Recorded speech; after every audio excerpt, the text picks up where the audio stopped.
back door of the Canemount Bed and Breakfast. This is where we go in to have breakfast. This is Stacy and Lisa. We're coming to you Alcorn, Mississippi. This is our third trip down here to Natchez, Mississippi, and then traveling about 35 miles north to Alcorn.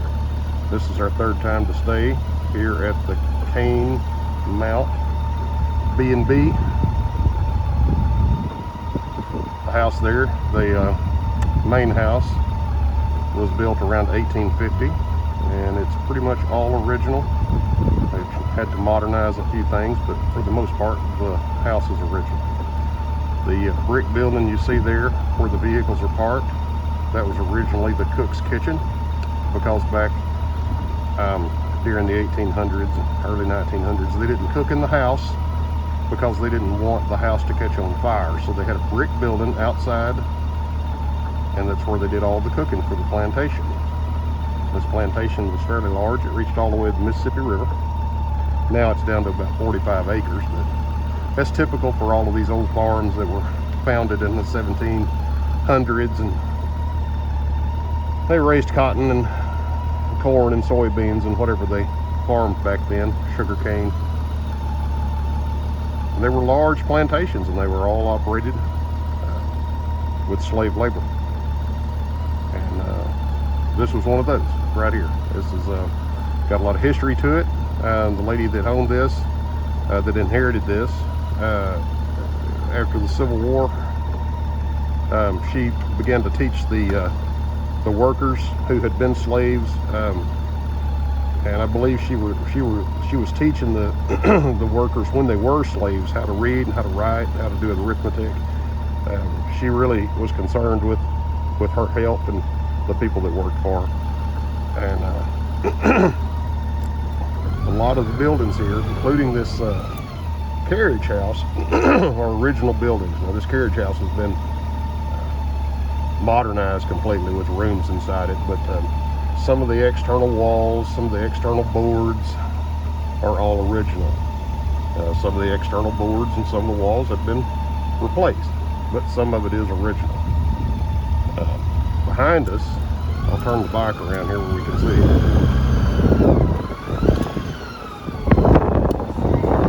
So anyway, this little house that you can see to my left, that was the foreman for the slaves.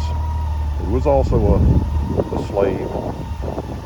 He lived in this house. He had a fairly large house where he raised his family and ran this farm for the lady of the house over here.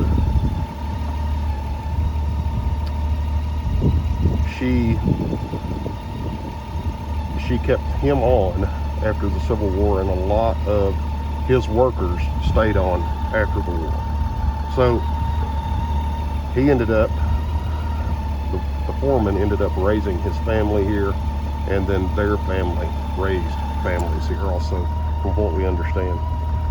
Now, Jim and Diane Harrison had bought this place back in 2017. They turned it in from a hunting lodge, then went from a hunting lodge to a bed and breakfast. They put a pool in over by the cook kitchen. There's a whole entire kitchen inside that building with an area large enough to seat several people. You could have a large breakfast or a large dinner there. There's barbecue grills out back that they don't mind you using. They encourage you to use the pool, use the grill.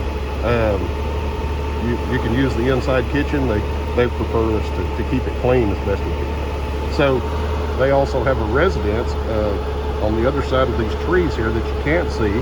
When they bought this place, they put a residence in, and then they lived in that. And it's a really nice home. They lived in that until they got the main house here complete, because it needed a lot of restoration.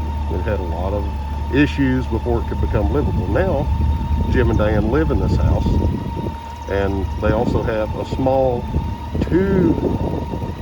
two-room cabin that's like a little cottage that's on the other side of the hill behind the pool. That is a really nice, you can see the roof of it actually right through the trees there if you look really close. So it's on the other side of the little pool house. There's also a banquet room or a wedding venue, what have you, back behind here that you can't see. It was all part of the hunting lodge when they bought this place. So some of these buildings they've actually been able to completely convert, and some of these buildings they have, namely the venue, the banquet building, whatever you want to call it, it hasn't been done yet. It's a work in progress, and Jim pretty much does this by himself.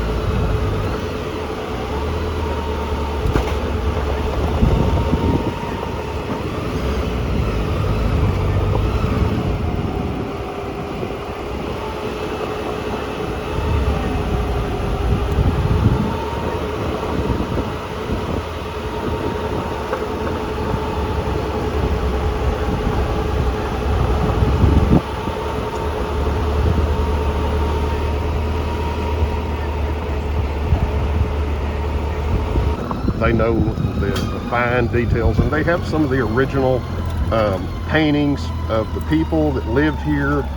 They have some of the original furniture that they've been able to acquire. The house is filled with antiques. It's just really, really interesting. It's kind of hidden because people drive by here all the time, they never see it.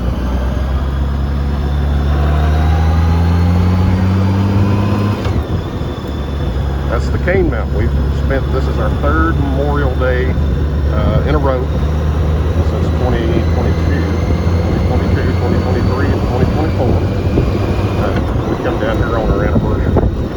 So this is our ride up the road. This is the Fort Gibson Road. It goes from the Canemount. It kind of makes a half circle, comes out Fort Gibson, Mississippi. On the way here, we're going to stop at a burned out plantation home that burned in the early 1900s. Actually, I think it actually burned in 1890. A long time ago.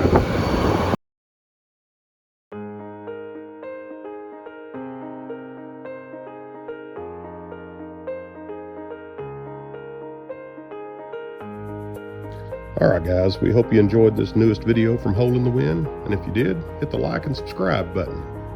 Drop us a line in the comments, and we'll talk to you on the road.